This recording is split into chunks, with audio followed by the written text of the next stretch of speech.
Hello दोस्तों। तो चलिए शुरू करते हैं आज का सेशन। आज के सेशन में हम देखेंगे प्रीवियस ईयर क्वेश्चंस।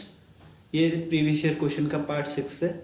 इससे पहले हम 5 पार्ट चैनल पे अपलोड कर चुके हैं और उसके लिए अलग से एक प्लेलिस्ट बना दी गई है, तो आप वहाँ जाकर देख सकते हैं और उस प्लेलिस्ट का लिंक हम डिस्क्रिप्शन बॉक्स में डाल देंगे।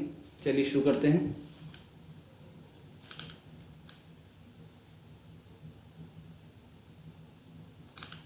तो आज का हमारा पहला क्वेश्चन है the deficiency of which nutrient cause night blindness.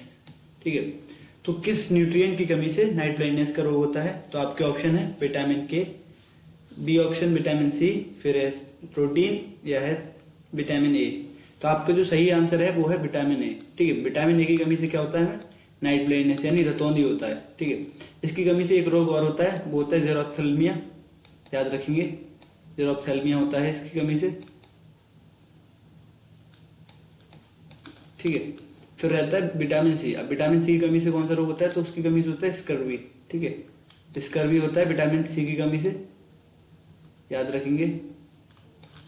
फिर है हमारा प्रोटीन। तो प्रोटीन की कमी से दो रोग होते हैं। ठीक है, तो प्रोटीन की कमी से दो रोग कौन से होते हैं? एक होता है मेरिस्मस और दूसरा होता है क्वाशिकोर। तो क्वाशिकर और मेरिस्मस होते हैं विटामिन की कमी से, याद रखेंगे, सॉरी प्रोटीन की कमी से। नेक्स्ट देखते हैं in which part of the female flower does fertilisation take place. तो ये कह रहे हैं फीमेल फ्लावर के किस पार्ट में फर्टिलाइजेशन होता है। तो आपको पता होना चाहिए कि फीमेल में कौन से पार्ट होते हैं। ठीक है, और मेल में कौन सा, मेल को पार्ट कौन सा होता है। ठीक है, फीमेल कौन सा पार्ट होता है? तो उसे बोलते हैं कार्पल। ठीक है, कार्पल या पिस्टल भी बोलते हैं कई बार उसी को। तो कार्पल होता है, याद रखेंगे। तो कार्पल के 3 पार्ट होते हैं, क्या? ओवरी, स्टाइल और स्टिग्मा होते हैं। ठीक है, याद रखेंगे, ओवरी, स्टाइल और स्टिग्मा होते हैं। सबसे ऊपर स्टिग्मा ही रहता है। ओवरी, स्टाइल और स्टिग्मा होता है। तो ये फर्टिलाइजेशन होता है वो होता है ओवरी में। तो ठीक है, ये क्वेश्चन पूछा है कि फर्टिलाइजेशन किस पार्ट में होता है, तो वो होता है ओवरी में, याद रखेंगे। और फिर मेल पार्ट देख लेते हैं। तो मेल पार्ट कौन कौन से होते हैं? तो मेल पार्ट जो होता है वो होता है क्या? स्टेमन, याद रखेंगे, स्टेमन होता है। उसे क्या बोलते हैं? स्टेमन बोलते हैं। उसमें स्टेमन जो है उसमें क्या क्या होता है? उसमें होता है हमारा फिलामेंट। ठीक है, याद रखेंगे। और एंथर, क्या होता है? एंथर और फिलामेंट होता है, याद रखेंगे, एंथर और फिलामेंट होता है। चलिए आगे देखते हैं। नेक्स्ट है हमारा DNA is stored majorly in dash of the cell. जो हमारा डीएनए होता है, डीएनए फुल फॉर्म होती है क्या? Deoxy ribo nucleus acid. ठीक है, तो जो डीएनए होता है वो मेजरली किस पार्ट में पाया जाता है सेल के? तो किस पार्ट में पाया जाता है? आपके ऑप्शन है न्यूक्लियस, गोल्गी बॉडी, साइटोप्लाज्म और प्लाज्मा मेम्ब्रेन। ठीक है, तो आपका जो सही आंसर है वो है न्यूक्लियस, याद रखेंगे। न्यूक्लियस में होता है, क्या होता है? डीएनए होता है। कई और माइटोकॉन्ड्रिया जो होता है उसमें भी डीएनए पाया जाता है। तो अगर आपको माइटोकॉन्ड्रिया दिया हुआ तो आप उसे टिक कर सकते हैं, याद रखेंगे। ठीक है, माइटोकॉन्ड्रिया। नेक्स्ट है which tissue transport food to various part of plant. तो जो है कौन सा टिश्यू है जो प्लांट में फूड ट्रांसपोर्ट करता है। ठीक है, तो आपके ऑप्शन है फ्लोएम, पेरेन्काइमा, जाइलम और स्क्लेरेन्काइमा। तो आपका जो सही आंसर वो है फ्लोएम। कई बार इस चीज में कंफ्यूजन रहती है बच्चों को, तो इसलिए आप याद रख सकते हैं। एफ से क्या होता है? एफ से स्टार्ट होता है फ्लोएम। ठीक है, एफ से नहीं, मतलब पीएच, तो एक प्रोनाउंसिएशन जो आ रहा है वो एफ का आ रहा है और फूड भी एफ से स्टार्ट होता है। तो आप उसे याद रख सकते हैं, जो कि सेम प्रोनाउंसिएशन दे रहा हो उसे वही सेम आंसर रहेगा। तो फूड के लिए फ्लोएम और फिर जाइलम किसके लिए? मिनरल्स और वाटर के लिए जाइलम। तो हमारा जो सही आंसर है वो क्या है? फ्लोएम, फूड के लिए फ्लोएम। नेक्स्ट है Rajat has hypermetropia, what type of lens will be the ophthalmologist recommend to correct his vision. तो एक रजत है, उसे क्या है? हाइपरमेट्रोपिया है। तो हाइपरमेट्रोपिया में क्या होता है? आपको पास का नहीं दिखता है। ठीक है, और इसे क्या बोलते हैं? फार साइटेडनेस बोलते हैं। फार साइटेडनेस बोलते हैं क्योंकि जो आपकी पास वाली नहर होती है वो दूर चली जाती है।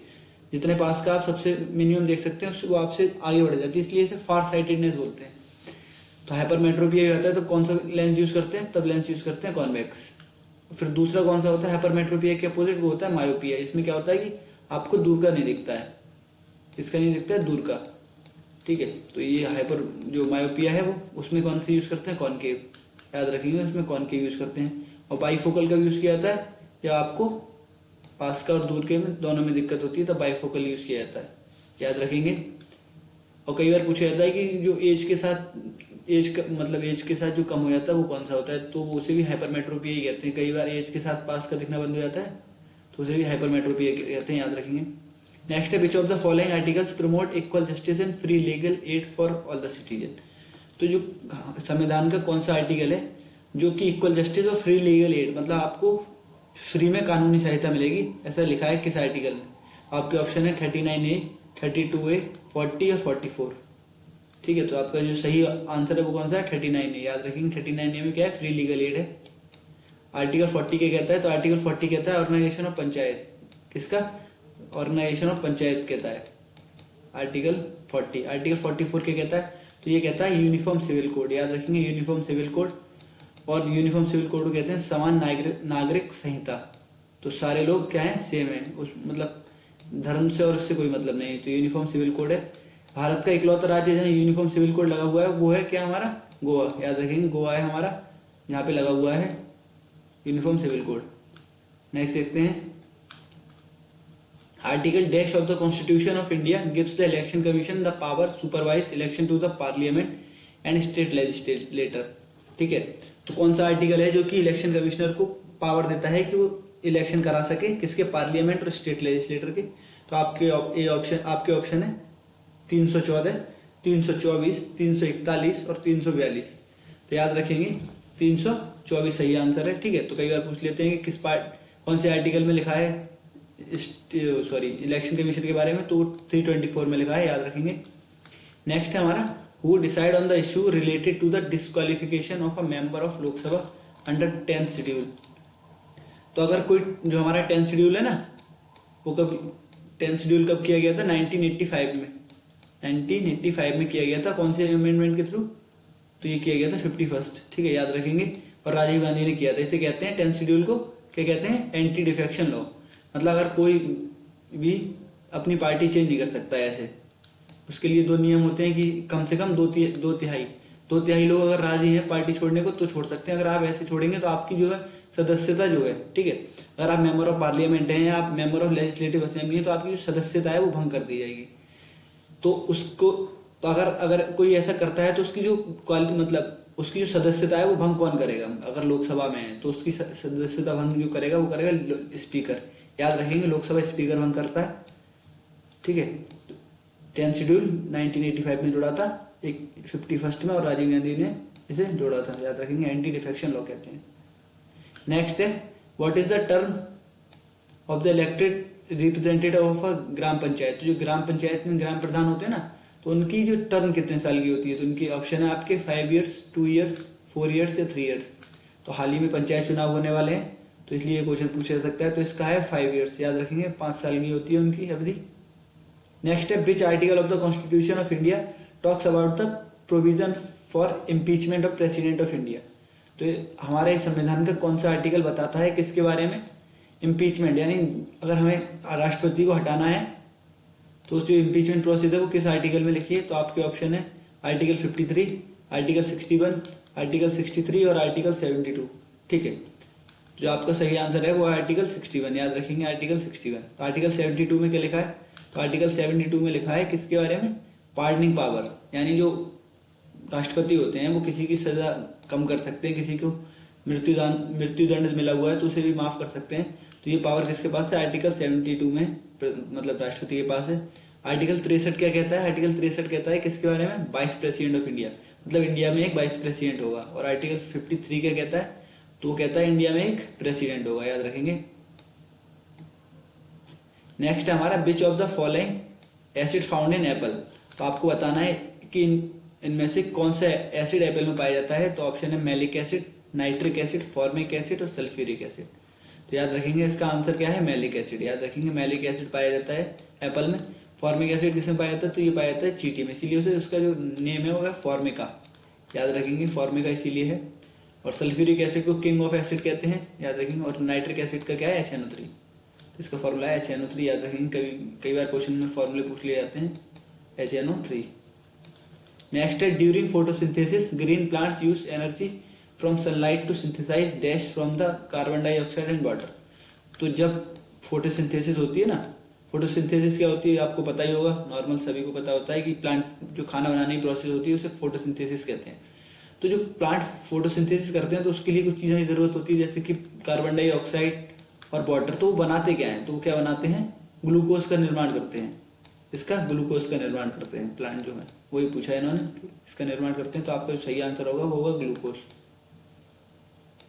नेक्स्ट देखते हैं, ये कह रहे हैं which of the following acid is present in ant bites. ठीक है, तो आपने अभी पीछे देखा था किसमें होता है, तो आपका सही आंसर क्या होगा, फॉर्मिक एसिड। याद रखेंगे फॉर्मिक एसिड। मैलिक एसिड किसमें था, एप्पल में था मैलिक एसिड।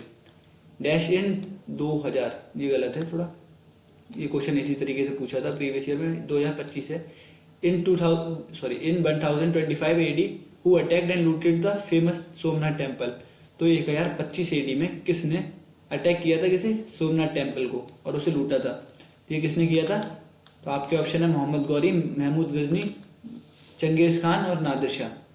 सही आंसर क्या है, तो सही आंसर है महमूद गजनी। ठीक है, इसने भारत पर 27 बार आक्रमण किया था, सॉरी 27 बार नहीं 17 बार आक्रमण किया था, याद रखेंगे 17 बार। और ये इसका कौन सा था, 15वां आक्रमण था जो इन्हें सोमनाथ पर किया था, याद रखेंगे। चलिए देखते हैं आगे। नेक्स्ट है इन 1876 the Indian national association was established by dash in Calcutta. तो 1876 में किसने इंडियन नेशनल एसोसिएशन की नींव रखी थी, तो ये दो लोग थे, सुरेंद्र नाथ बैनर्जी। ठीक है, याद रखेंगे सुरेंद्र नाथ बैनर्जी और आनंद मोहन बोस। आनंद मोहन बोस, तीन दो लोग थे। तो इसमें जो ऑप्शन है आनंद मोहन बोस, तो उन्होंने की थी, याद रखेंगे आनंद मोहन बोस ने की थी। बदरुद्दीन तायब जी कौन थे, तो ये कौन थे, ये सेकंड नहीं, ये फर्स्ट मुस्लिम प्रेसिडेंट थे, किसके, आईएनसी के, इंडियन नेशनल कांग्रेस के पहले मुस्लिम प्रेसिडेंट थे ये बदरुद्दीन तायब जी, याद रखेंगे। नेक्स्ट है the invasion of Delhi by Timur in dash mark the end of Tughlaq empire. तो ये कह रहे हैं कि जो तैमूर था वो कब आया था। ठीक है, जब उस दौरान जब तैमूर आया था, तैमूर ने ही सारा मतलब जो तुगलक एम्पायर चल रहा था उस टाइम पे, तो तुगलक एम्पायर को भी खत्म कर दिया। तो ये किस वर्ष आया था, तो आपके ऑप्शन है 1645, 1452, 1398 और 1215। तो याद रखेंगे आपका सही आंसर क्या है, 1398। ठीक है, कमेंट करके बताएं कि जिस दौरान तैमूर भारत आया था, ठीक है, तो उस दौरान तुगलक वंश का कौन सा शासन जो मतलब शासक राज्य कर रहा था, याद रखेंगे। तो आप कमेंट करके बताएंगे। नेक्स्ट है हमारा who founded the Syed dynasty. तो सैयद डायनेस्टी किसने फाउंड करी, तो आपके ऑप्शन है निजाम शाह, खिजर खां, बहलोल खां और मोहम्मद बिन फरीद। तो आपका जो सही आंसर है वो है खिजर खां, याद रखेंगे खिजर खां। क्योंकि जब तैमूर भारत आया था तो तैमूर की बहुत ज्यादा सहायता करी थी खिजर खां ने। तो जब लौटते हुए तैमूर ने अपना जो राज्य था जो जीता था वो खिजर खां को दे दिया, याद रखेंगे। और जो खिजर खां था, इन्होंने सैयद वंश की स्थापना करी थी। तो सैयद वंश जो था वो पहला कौन सा था, पहला शिया वंश था, याद रखेंगे। पहला शिया वंश जो था वो कौन था, ये सैयद डायनेस्टी थी। नेक्स्ट है who founded the Indian statistical institute on 17 दिसंबर 1931।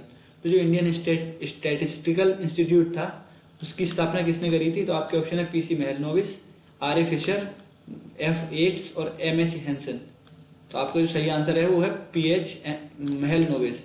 ठीक है, आप कमेंट करके बताएंगे कि कौन सा 5 ईयर प्लान जो है वो महलनोबिस मॉडल पे बेस्ड है। ठीक है, ये क्वेश्चन कई बार पूछा गया है प्रीवियस ईयर्स में, तो आप कमेंट करके जरूर बताएं। चलिए आगे बढ़ते हैं। नेक्स्ट है which one of the following was not a condition laid down in the Gandhi Irwin pact. तो ये कह रहे हैं कि इनमें से कौन सी कंडीशन नहीं थी गांधी इरविन पैक्ट में। तो पहला ऑप्शन क्या है, the Indian National Congress should stop the civil disobedience movement. तो जो इंडियन नेशनल कांग्रेस है वो डिसओबीडियंस मूवमेंट जो 1930 में स्टार्ट हुआ था उसे बंद कर देगी। नेक्स्ट है removal of salt tax allowing to produce trade and sale legally. तो जो सॉल्ट टैक्स है उसे हटा दिया जाएगा, जिसके लिए गांधी जी ने दांडी मार्च करी थी। ठीक है, नेक्स्ट है withdrawal of tax on khadi production. और लास्ट है participation in the round table conference by the Indian National Congress. तो आपको पता ही है कि इसके बाद ही गांधी जी ने क्या किया था, जो सेकंड राउंड टेबल कॉन्फ्रेंस थी उसमें कांग्रेस की तरफ से गांधी जी गए थे, तो ये तो था ही। ठीक है, और गांधी जी ने सॉल्ट टैक्स के लिए किया ही था। और सिर्फ ऐसा भी नहीं कहा था कि सिविल डिसओबीडियंस मूवमेंट बंद कर देंगे। तो जो थर्ड वाला है वो आपका सही आंसर है, मतलब उन्होंने इसके बारे में कोई बात नहीं होती उस पर कि withdrawal of tax on khadi production, याद रखेंगे। नेक्स्ट है the famous species of tree Sundari is found in, जो सुंदरी ट्रीज हैं वो कहाँ पाए जाते हैं? तो आपको पता ही होगा सुंदरी ट्रीज की वजह से ही हमारे जो वेस्ट बंगाल में ब्रह्मपुत्र की नदी के किनारे जो फॉरेस्ट है उन्हें क्या कहते हैं? सुंदरवन फॉरेस्ट कहते हैं, याद रखेंगे सुंदरवन फॉरेस्ट। तो ये सुंदरी ट्रीज किसमें पाए जाते हैं? तो ये पाए जाते हैं मैनग्रोव फॉरेस्ट में, ठीक है, याद रखेंगे मैनग्रोव फॉरेस्ट। नेक्स्ट है विच of the following substance is mind in Orissa बादाम फाड़ माइंस, तो उड़ीसा की बादाम फाड़ माइंस में किस चीज की माइनिंग की जाती है? तो आपके ऑप्शन है हेमाटाइट, ऑराइट, डोलोमाइट और बॉक्साइट। तो आपका जो सही आंसर है वो है हेमेटाइट। हेमेटाइट किसकी ओर है? तो हेमेटाइट आयरन की ओर है, याद रखेंगे हेमेटाइट आयरन की ओर है। बॉक्साइट एल्यूमिनियम की, ऑराइट किसकी है? गोल्ड की है, याद रखेंगे। तो आपको आप कमेंट सेक्शन में कमेंट करके बताएं कि बॉक्साइट जो है किस राज्य में सबसे ज्यादा पाई जाती है, ठीक है, कमेंट करें। नेक्स्ट है Musi and Bhima are tributaries of dash river, जो मूसी और भीमा है वो किसकी ट्रिब्यूटरीज हैं, ठीक है, तो आपको ये बताना है। इसका क्या आंसर रहेगा कमेंट करें, मैं कमेंट में जब इस वीडियो प्रीमियर हो रही है तो इसका आपको आंसर बताऊंगा, ठीक है।